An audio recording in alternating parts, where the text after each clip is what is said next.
Welcome to the Adult Algorithm Podcast, the How to Adult podcast. First of all, if you don't have a planner, get one. I don't know This how ain't you high school. I don't know how you survive. There will be no sugarcoating whatsoever. This is the hashtag No Sugarcoating podcast. And I'm your host, Jasmine Johnson. You're like the best influence and the worst influence all in one. Are you ready to grow into your potential? What's up, everyone? Welcome back to the Adult Algorithm, the How to Adult podcast with your host, Jasmine Johnson. Hi, welcome back to our social media month. I'm so excited for today's episode. Yes, we are going to keep the intro short because why? It is 8 a.m. and I'm filming this intro. We're getting over it. It's happening. It's been such a long week. Y'all, oh my gosh, 40 hours sitting at a computer, staring, doing modules over and over again is very exhausting.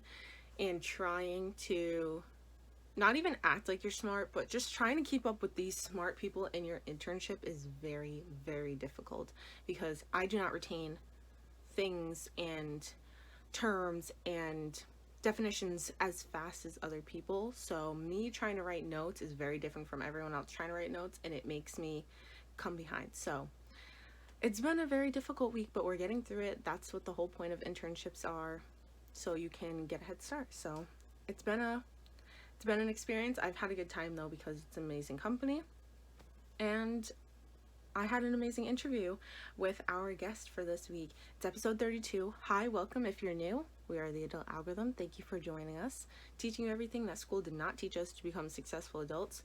We are doing our social media month this week. This month, wow, good morning.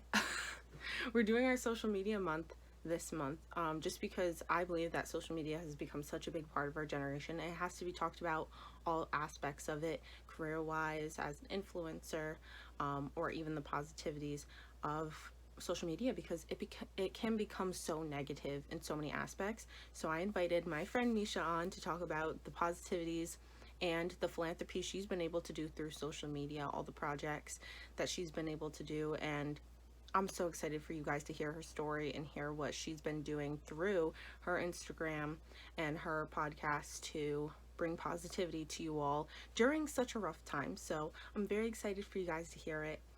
Our small platform of the week is Misha Inspires. We're going to get right into it, into the episode. You guys are going to hear all about it, and it's going to make you want to jump right to her page to check her out. So there's the intro. Woo! Good job. Almost under 2 minutes. Great job, everyone. We're getting there. Let's get right into the episode. Hi everyone, my name is Nisha Bramba and I run Misha Inspires. I am currently a student and wrapping up my master's right now. Super excited, and I love napping and I love eating. Work. Don't we all? Love that. Oh my gosh. Misha, thank you so much for coming on. I'm so excited. Thank you for having me. Of course. Thank you for coming on our social media month. You were like one of the first people I had to hit up for this because you create such this positivity on everyone's news feed, and it needs to be shared. Thank you. You're welcome.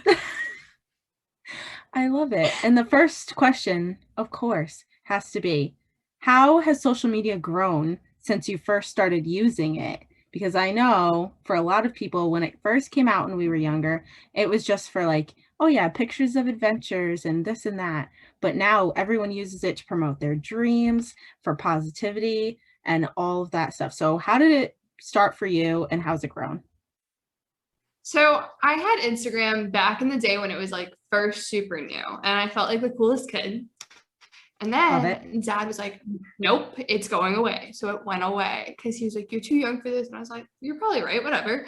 And then didn't have an Instagram for a while until college came around. And then went back and forth with always deleting it because I was like comparing myself to people. And I was like, why can't I be like them? Or why don't I look like the other brown girls? That was something that like went through my head so many times. So took a break and then came back my junior year. And then my junior year of college, I was like, wow, like I want to do something that I wish I had. Like I wish I had someone to look up to and just be like, oh, like it's okay not to look like everyone else. It's okay not to have the typical journey. So it's changed a lot. So it went from like a personal account to opening up, which was so scary because I don't think people understand how terrifying it is for people to Yeah. look at you. I mean, maybe it's just me, but I'm like, oh God, what are their intentions? Like, are they sending bad juju my way? Like, what's going on? So I think that was a big shift, but that's the little journey of Instagram so far.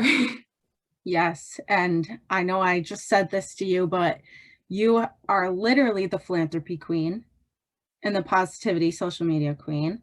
We love to see it. How did that start for you? How did you get the idea to start, promoting that agenda on Instagram? Because like I said, that's not it for everyone. And some people don't even like philanthropy, let alone promote it on Instagram. Yeah, so service has been a big part of my life for years. Like I can't even imagine like a time where like I've gone without serving someone when it comes to organizations, communities, or just anything in general. So I wanted to combine that with just that positivity and not toxic positivity. I think positivity to me means like, oh, like there's better days ahead. Like I might cry every single night. I might throw a fit every single day, but I know that there's better days ahead of me. And to me, that's what positivity means. So I wanted to combine both of those things because I didn't see anything like that before on social media, especially from the pages that I followed. So that's how it came about. And I made my page when I was like at a very low point. Like I was studying for my MCAT. I was like on campus by myself over the summer, working 3 jobs. Like it just wasn't ideal. And I didn't know what to do, especially because when you are such a campus leader, people don't take you seriously when you're like, oh, like I need help, or like, hey, like I don't understand this, or can you please help me? So I think that's how it just became like an outlet, and it's grown ever since. Yeah, definitely. That, and being a leader on campus, that is so true. And it's like when you are a leader, it's hard to come out and be so vulnerable because you're always supposed to be that strong person. But we have to take away that stigma because, if I'm having an off day, I should be allowed to have that off day, or even off days in general. And the stigma of, no, you have to stay strong for your organization, you cannot break, is so heartbreaking. So I totally agree.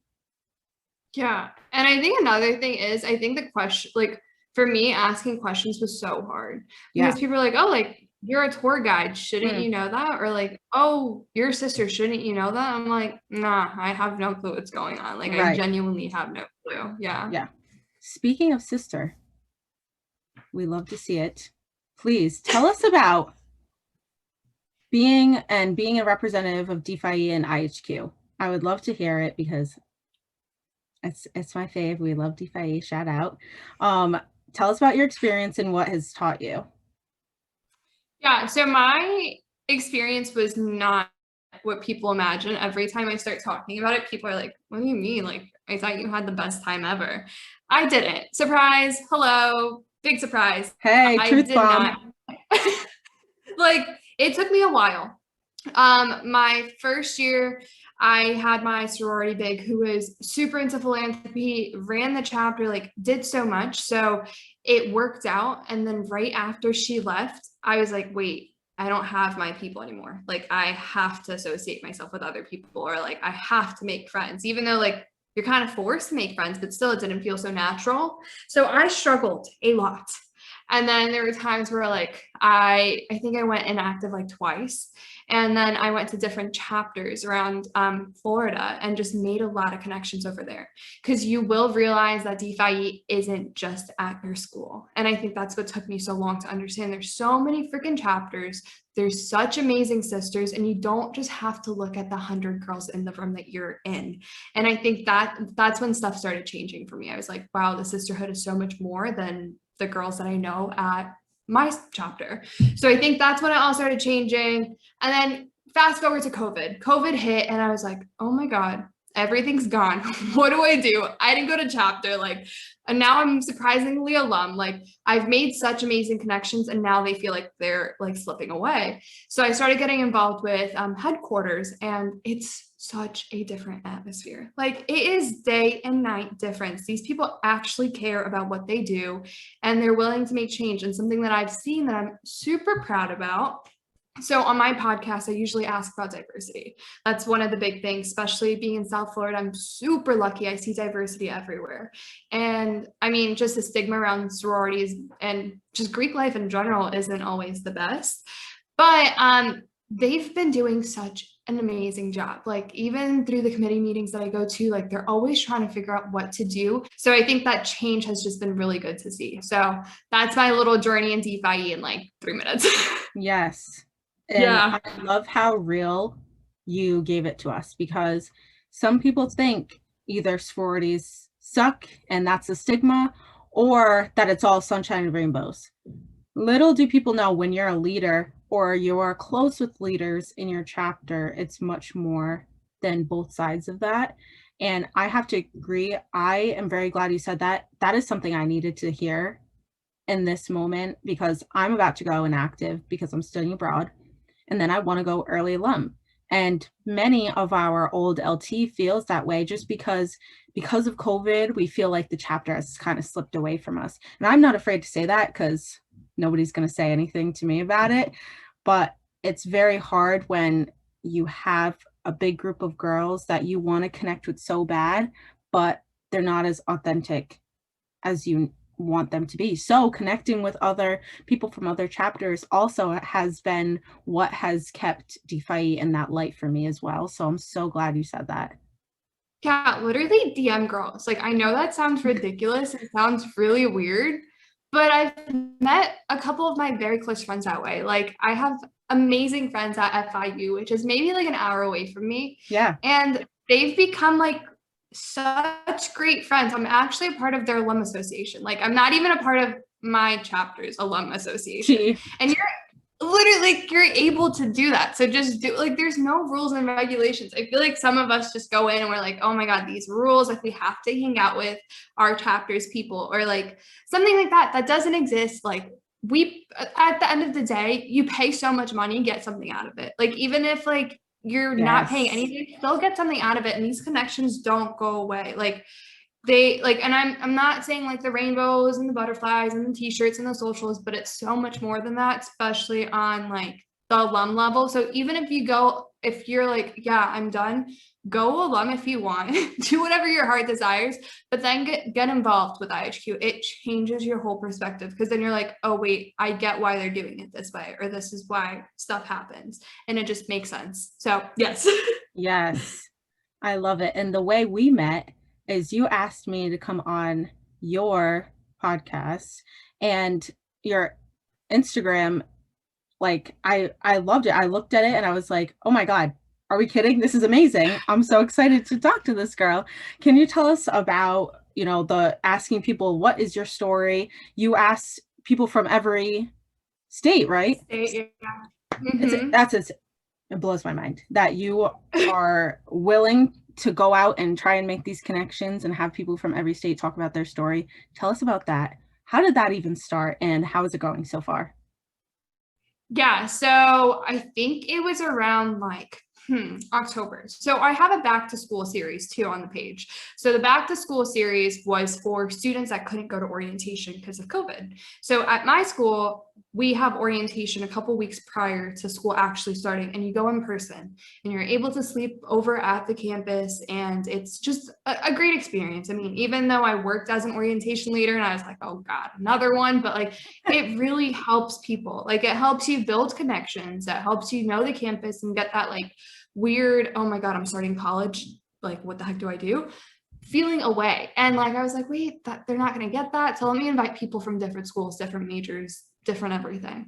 So that was a series that started. And then around October, one of my friends actually was going through chemo, and this man is old as hell. Like, he is applying for residency, like out of med school, like he does not have any business to be watching these. And he's like, well, like I watch them while I'm going through chemo. And I was like, what do you mean? And he's like, well, I wait and like I watch them when I'm like at the hospital, and like you're just so funny, like you're either touching your hair or complaining or doing something, but it's hilarious. And I was like, that's nice.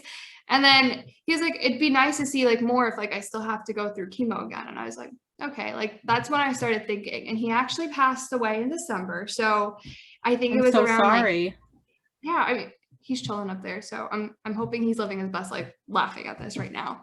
But that like really took a big, like, it just shifted my mindset. I was like, well, he's one person. And if I was able to make his day better or like anyone's day better, like, why don't I do something else? And then our political atmosphere hasn't been great for the past year and a half. I mean, past many years. So I was thinking like, how do I get the United States to feel a little bit smaller than it is? So that's how all the 50 states came about. It's been a great journey. I'm almost done with the states. So I'm really excited about that. Yes. I'm having a hard time finding a couple of the states because like, who lives in Vermont? Like, what's going on? But I've learned a lot about where the states are. I've learned a lot about the people, and it's been a great experience, even though it's a lot of work. I didn't realize how much work it was, but I'm excited to wrap it up and just say, hey, I did it. And I cannot wait for that day. Oh my gosh, I love it. That is, you need somebody from Vermont? I have some, okay, I'll tell you that. I need like some weird states. I call them weird, but when I meet the people from there, I'm like, maybe they're not that weird anymore. Like there's some cool states. Like I've learned a lot about like, not only like the location, maybe it's a Florida thing. I learned states maybe for 15 minutes, like in fourth grade. Me too. Everyone knows the state song and I'm like, what is that? Florida did not prepare me for that. So every single time I have a little cork board that I paint with the states, like it's a map. It's really cute. It's up there. I'll show you guys in a second. But I literally have to pull up the map of the United States with the labels every time I paint. I'm like, oh, where is Vermont? Where's this state or that state? And people think I'm crazy. And I also, this is such an embarrassing thing because I think of myself as a pretty smart person sometimes when I apply myself. I had someone from DC and I was like, oh, what state do you want me to count you for? Oh my God. Like, and she explained that it was like, it's just in the middle. There's no state, it's a district. And I was like, I'm 23 years old and just accomplished that. So I've learned a lot. Very proud of you. Good job. Hey. Some people probably still don't even know that. So do not feel bad. That's awesome. We love to see it. I'm glad it's going really well. And people, it's very much a culture shock, I feel like I'm in New England, and I feel like anytime I go anywhere outside of New England, I'm like, what's happening here? So I like watching them because they're very interesting, especially the diversity part. Yeah, and I think my favorite question is that one. I do like asking like, oh, what made you happy? Like that's something that gets me like so excited and so giggly. But the diversity question for sure, because I get the extreme of I have so much diversity to they stop and they don't know how to answer it. And I'm like, okay, that's okay. But after this, like, let's try reflecting. Like, I will guide you if you need. And I am no expert at everything that is included in what diversity means, but I've learned so much through it. Yes, I love that. Oh, that's so cute. And speaking of what makes you happy, I would like to know, as well as our listeners, what is your why? You talk a little bit about it on your Instagram. What is your why and how does it motivate you? Yeah, so I didn't accomplish what that meant until I think it was sophomore year, and I had a professor present on there was a research study done on Holocaust survivors, and they were all asked how did you survive? And they were like, oh, we saw our why, our reason to live. We saw either our kids or our future or what we're going to do career wise. And after that, I was like, holy crap, what's my why? And this was right after my cousin passed away, and I was in such a awful mood all the time. I didn't want to do anything, hardly did well in school. I was just in that rut that I was I have to put on this face, I have to be a tour guide, pretend to care about the school, pretend to care about life. Like, it was just so odd, but it, like, the timing worked out perfectly. So I think my purpose and my why in like life right now is to serve others. And that might sound super like basic and super cheesy, but I mean, I live to serve, and that, I know it sounds so crazy, but like, I get so excited when it comes to anything community service or just anything about philanthropy work that just like, even if it's to staple papers together, I'm there. I'm so excited for it. So I think that's just something that keeps me going, and for sure, like, gives me a reason to like wake up for sure. I'm like, I get to do this, or like, I get to go serve this, or my public health interventions doing this or that. And it took me a while to get there. So it does not happen overnight. Like, I was not this person 5 or like 4-ish years ago. Like, I was a completely different Misha. So, and I think people think that I was like just raised like this or born like this, and that's not the situation. No, it probably took you a while to realize that's what you love, because great things like that don't come fast. Like, you have to be patient for it. Definitely. And recently you did a service project, and it was to help COVID in India. Can you tell us a little bit about that? How much money did you raise? How did it go? I want to hear all about it. So it was, so my mom's the cutest little thing ever. She's 5'4", like, and we're a super tall family. Like, I want you to, like, when we take pictures, like, we have to, like, half of our body's cut out because of her, because she needs to have like her whole body in there. I'm like, that's awesome. So dramatic. I love her. But I was studying, I don't even know what the heck I was studying for, because it was in the beginning of the semester. So I don't know what I was doing. I was probably answering emails or something. And she just comes and just sits on my bed. And I don't know if that's something that like your parents do, but like, she awkwardly just sat there. I'm like, well, what's going on? Like, how can I help? Like, what did I do wrong? And she just stares at me. And I was like, Mom, what's happening? I love and it. She's so cute, like so cute, but so scary. Like, I'm terrified of her. But she's like, oh, like, what can we do to help in India? Because we go back every year, but because of COVID, we haven't been able to go back. And I was like, oh, like, I don't know. And I like brushed it off, because like, what could I have done? Like, we're all the way over here. The next morning after, I was like, oh, maybe I shouldn't have brushed it off like that. Like, let me use my brain a little bit. I have one, so let me do that. So she got together a team in India with individuals that we know, and then the school leaders. And all she asked was, oh, like, let's fundraise $100. And I was like, okay, bet, like, I could do that. That's easy. Like, I do that all the time. But this time around, it like tripled, quadrupled. It kept going. It kept making new goals. Yeah. And we stopped at like $2,000 in 4 days, which is pretty huge. No, that is absolutely huge.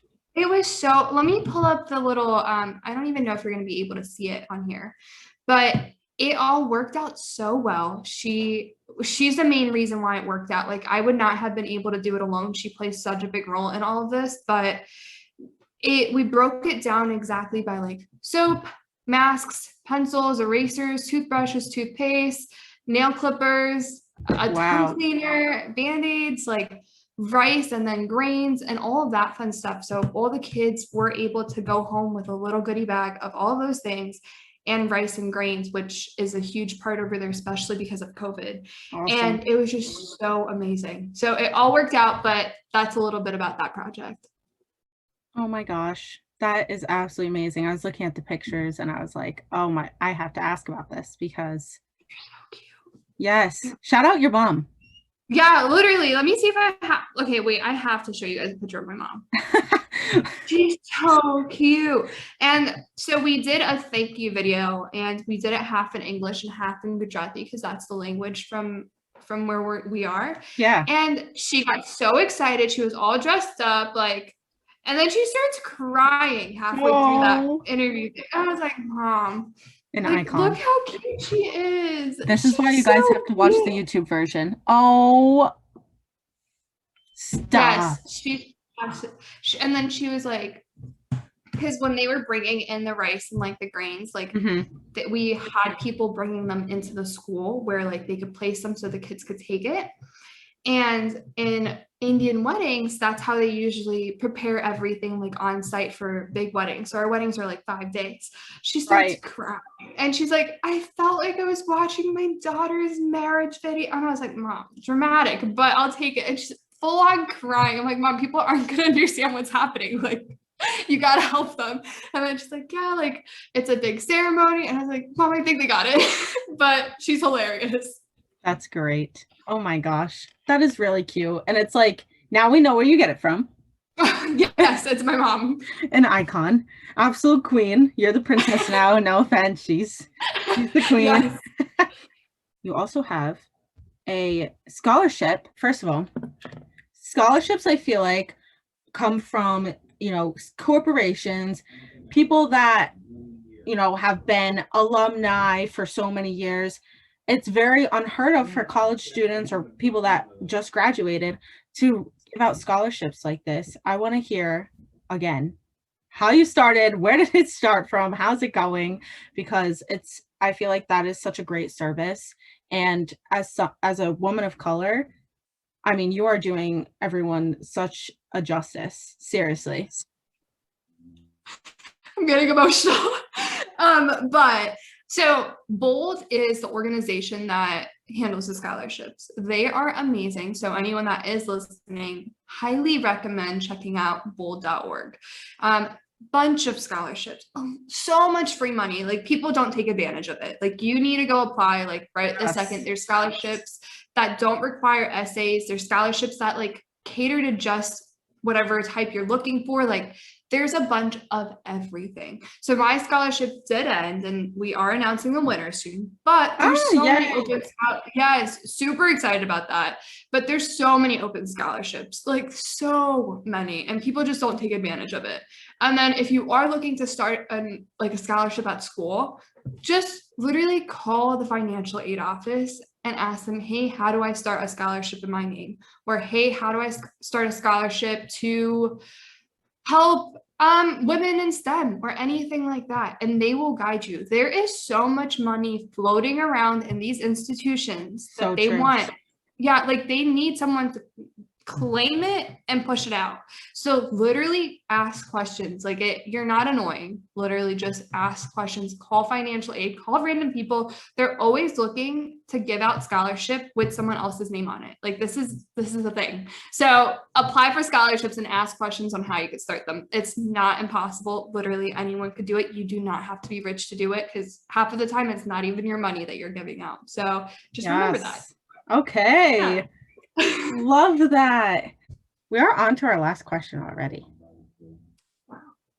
This is sad. This is fun. It's so much fun. I love to see it. Are you ready? Even though I keep touching my hair. I know, it's okay. I'm bad too. That's why I try and always have my hair up, because if I didn't, I would be like this, touching it. Yeah, it's so bad. The thing is, I usually have it up in a ponytail, but since I just flash it, if I put it up right now, it's gonna crinkle so badly. Oh, not the crinkle. Okay, let's do this. They're probably gonna think I'm obsessed with myself. They're probably this girl keeps touching her hair. She's too much. Okay, let's go. Let's do this. Okay, last question but not least. Thank you for telling us about a lot of your projects. I'm gonna give you definitely time to promote some more because you're so fabulous. But for people that are into social media and looking to become creators that are micro-influencers right now, what are some ways that they can create positivity through social media? So this might not be the typical answer that you get or you find on the internet, but just be yourself and share your journey. And that to someone else might be positivity, because once again, my definition of positivity is so different compared to other people. But for me, knowing that better days are ahead, someone might look to me and be like, oh, she's surviving. Yeah, she might have had a couple of bad days, but she's okay now. So I think just sharing really who you are and just being the most authentic self on social media creates that positive environment, because people aren't going to be scared. They're not going to be like, oh my God, she's perfect, or oh my God, he knows what he's doing, or anything like that. So just be yourself. Just ride out life. Life is so freaking short and so challenging in so many ways. So just take it day by day and just live your life. I know that sounds crazy and you're like, how do I promote positivity that way? But just being yourself and sharing what you're going through, what the good things are, the bad things, that's all part of being a positive human being in my eyes. So yeah. Oh my gosh, that's fabulous. Of course, this kid is still drilling the ceiling. It's okay. Oh my God. Anyway. It doesn't sound too bad on this end, so. Okay, good. Yeah. Well, thank you so much for answering my questions today. And really, I know that social media for some people are negative and, they just go on to social media to create negative vibes. So I'm very glad that you could come on today to talk about the positive vibes only. Thank you. Yay. Tell us where we can find you at. What other projects do you have going on right now? How can we keep supporting you? Yeah, so my Instagram is Misha_inspires. And then in the future, we have put a little stop on the stickers right now because of so many different moving parts in my life. But I do create little tiny stickers that go on laptops, your water bottles, whatever you really want. I don't really care. But they are cute stickers, and they're all the money goes to an organization that I pick. So we've done some great organizations in the past, and I hope to continue doing that.